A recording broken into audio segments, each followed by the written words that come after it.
కేటీఆర్ చుట్టూ ఫార్ములా ఈ car racing ఉచ్చు బిగిస్తోందా? ఆయన అరెస్ట్ తప్పదా? రేవంత్ సర్కార్ తదుపరి చర్యలు ఎలా ఉండబోతున్నాయి? ఏసీబీ విచారణలో నిగ్గు తేలుతుందా? సాధారణ విచారణ తర్వాత సీరియస్ యాక్షన్ ఉంటుందా? పక్కా ఆధారాలు సేకరించిన తర్వాత అరెస్టులు ఉండబోతున్నాయా? సీఎస్ లేఖలో ఏ అంశాలున్నాయి? ఏసీబీ నెక్స్ట్ స్టెప్ ఎలా ఉండబోతోంది?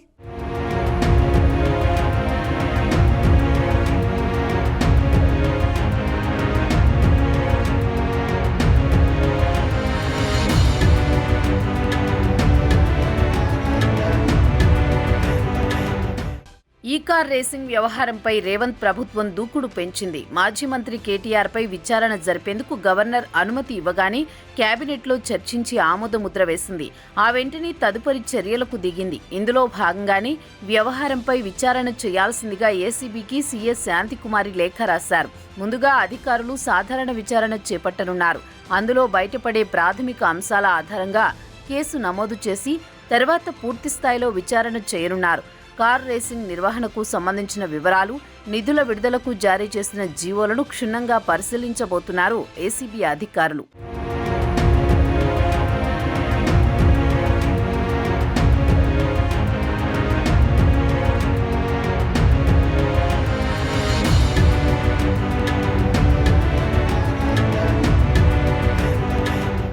విచారణలో అవకతవకలు జరిగినట్లు ప్రాథమిక ఆధారాలు లభిస్తే తదుపరి యాక్షన్ ఉండబోతోంది.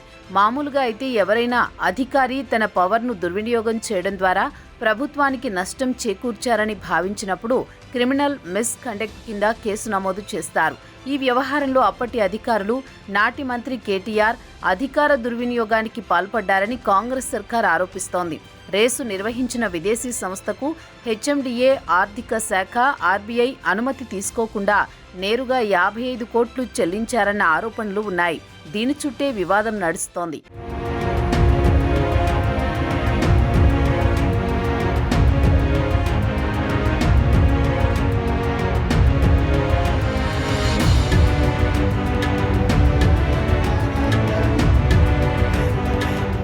ప్రధానంగా 46 కోట్ల వరకు డాలర్ల రూపంలో చెల్లించారనేది ప్రధాన అభియోగం. వీటిపై ఏసీబీ అధికారులు దర్యాప్తు చేస్తున్నారు. ఈ వ్యవహారంతో సంబంధం ఉన్న వారందరికీ నోటీసులు ఇస్తున్నారు. వారిని విచారించి వాంగ్మూలాలను నమోదు చేస్తున్నారు. ఇందులో అధికార దుర్వినియోగం జరిగినట్లు తేలితే సంబంధిత ఆధారాలను సేకరించనున్నారు అధికారులు. నిధుల మళ్లింపు కోణం ఏమైనా ఉందా అన్న కోణంలో దర్యాప్తు సాగుతుంది. ఫార్ములా సంస్థకు చెల్లించిన 55 కోట్లు ఎక్కడెక్కడి నుంచి ఎవరి ఖాతాలోకి వెళ్లాయనే కోణంలోనూ ఎంక్వైరీ చేయబోతున్నారు.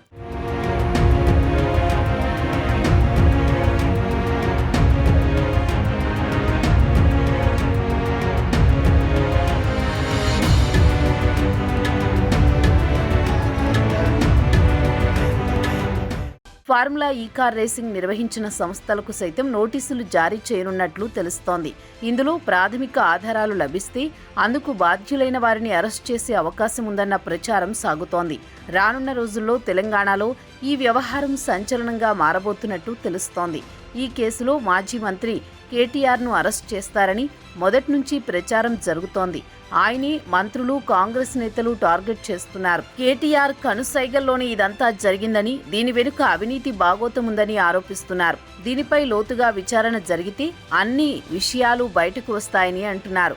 మంత్రి పొంగులేటి చెప్పినట్టుగానే తెలంగాణలో పెద్ద బాంబు పేలబోతోందని హస్తం నేతలు గుసగుసలాడుతున్నారు.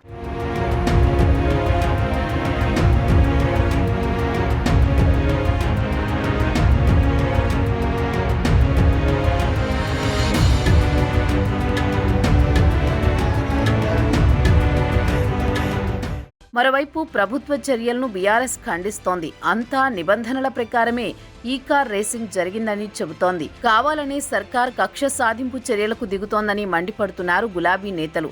దీనిపై ప్రజా పోరాటం చేస్తామంటోంది. జరిగిన విషయాన్ని క్షేత్రస్థాయిలోకి తీసుకువెళతామంటున్నారు. కూల్చడం, కక్ష సాధింపులకు దిగడం తప్ప రేవంత్ ప్రభుత్వానికి మరొకటి తెలియదని ఫైర్ అవుతున్నారు. ఏది ఏమైనా తెలంగాణలో ఈ కార్ రేసింగ్ వ్యవహారం ప్రకంపనలు రేపుతోంది. గవర్నర్ ఆమోదం తర్వాత చకచకా పరిణామాలు మారిపోతున్నాయి. మరికొన్ని రోజుల్లోనే ఏసీబీ రంగంలోకి దిగనున్నట్లు తెలుస్తోంది. మరి కేటీఆర్ను అరెస్ట్ చేస్తారా లేక విచారించి వదిలేస్తారా అన్నది ఉత్కంఠగా మారింది.